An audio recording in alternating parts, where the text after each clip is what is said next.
bismillahi raxmaan raxiim kusoo dhawaada Bad Health Cooking. maanta xididadaasana waxaanu ka sameysanaynaa cunno aad iyo aad u wanaagsan, waxaana la yiraahdaa arrow root af Soomaali ku garanayo.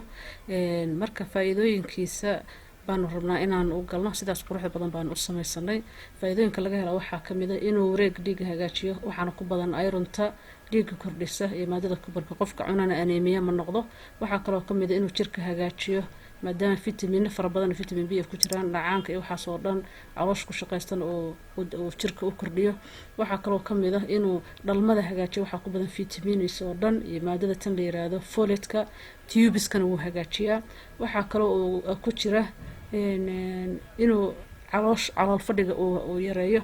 waxaa kaloo sameeyaa weight loss maadaama kalooriyadiisu ay yar tahay. wuxuu kaloo wax taraa borotiin fara badan baa ku jira, wuxuuna sameeyaa dhacaamada jirka iyo hormoneska buu hagaajiyaa. marka maanta halkaas waxaa noo yaala maasha Allah, lama soo koobi karo, inta yar baan ka soo qaatay faa'iidooyinkiisa, cid soo koobi karta ma leh. waana qudaar aad iyo aad ila hagaajiyay. sidaas uu eg yahay, wuxuu eg yahay kasaafada ama maxogta oo kale. waa xidido dhulka hoostooda u baxa, markii la kala jarana saas oo kale dhexdiisu saas ay noqonaysaa, cadayskaas ay noqonaysaa, moodid in wax lagu dhex firdhiyay madow ah. intaas maanta isku sameysanaynaa cunno macaan baanu ka sameynaynaa. waana u fikiray sidaas oo meel aan kasoo fiirsaday ma jirto. waxaan sir bal qaabkee loo sameeyaa. marka halkan waan soo dhaqay, waan soo jarjaray, sidaas uu ekaado markii aan soo jarjaray. waan dhaqoon hagaajiyay. waxaana ku shubayaa digsigaas amoodi sida bastamirka oo kale, mid kale ka hooseeya oo loogu talagalay. waana uumiteynayaa, uumita buu inoo ku bislaanayaa haddii ilaahay idmo. sidaas u daldaloolaa. markaan kasoo dhigo baan arki doonaa waxa aan sameyno. sidaasaan dabka kusoo saarayaa. basal baar iyo yaanyo iyo ukun baan rabaa inaan ku sameeyo, waana kuwaas halkaas ii yaala. waan ku cajiimayaa. markaan isku cajiimo oo isaguna uu ii bislaado baan sameynaynaa oo aan dubanaynaa. waa kaasaa arrow rootkii inoo soo bislaaday oo aad iyo aad u jilicsanaaday, wax jilicsan buu noqday.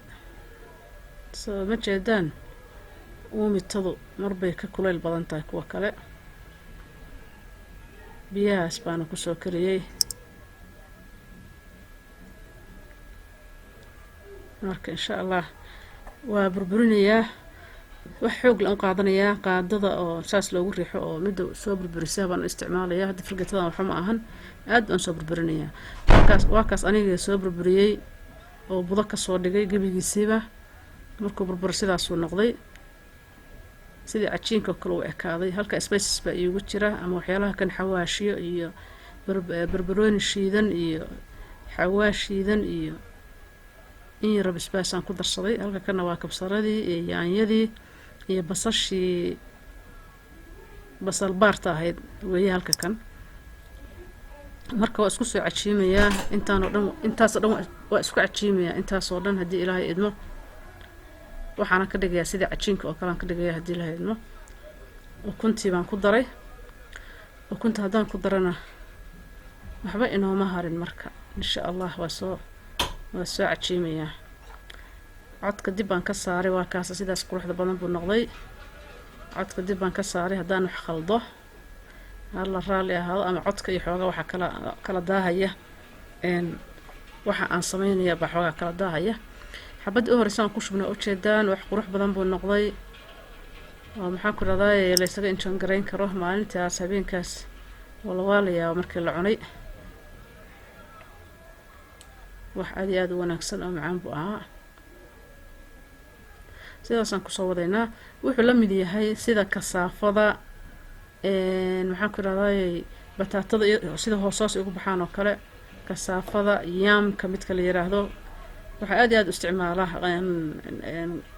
gobolada tan la dhaho dalkan la yiraahdo Uganda iyo Tanzania baad u isticmaala kasaafada. dumarka cuna waxa la yiraahdo way mataanayaan because of waxa ku badan maadada la yiraahdo copper-ka baa ku badan. copper-kana dumarka waxay folate-ka aad iyo aad ugu badan. folate-kuna ukunta iyo tuubooyinka waxaas hagaajisaa. waa kaas saliid yar oo oliifan hadba ku hagaajinayaa.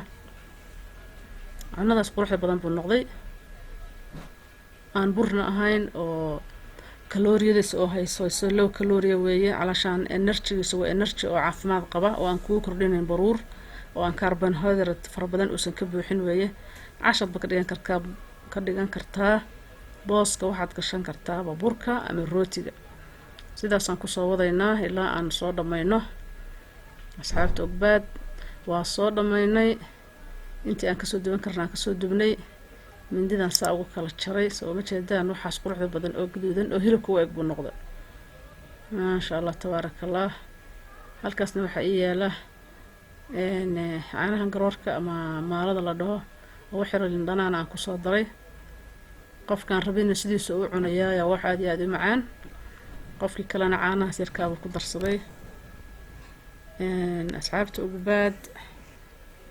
asxaabta ogbaad haddee nala wadaaga inaad noo sheer garaysaan oo dadka noogu dirdirtaan intaas noogu filaada aad iyo aad baan u mahadsantihiin dadkii hore nala joogay inta cusubna mar walba waxaanu leenahay soo dhawaada waxbaad naga faa'iidaysaan. Asalaamu calaykum waraxmatullaahi wabarakaatu. Isku daya oo samaysta.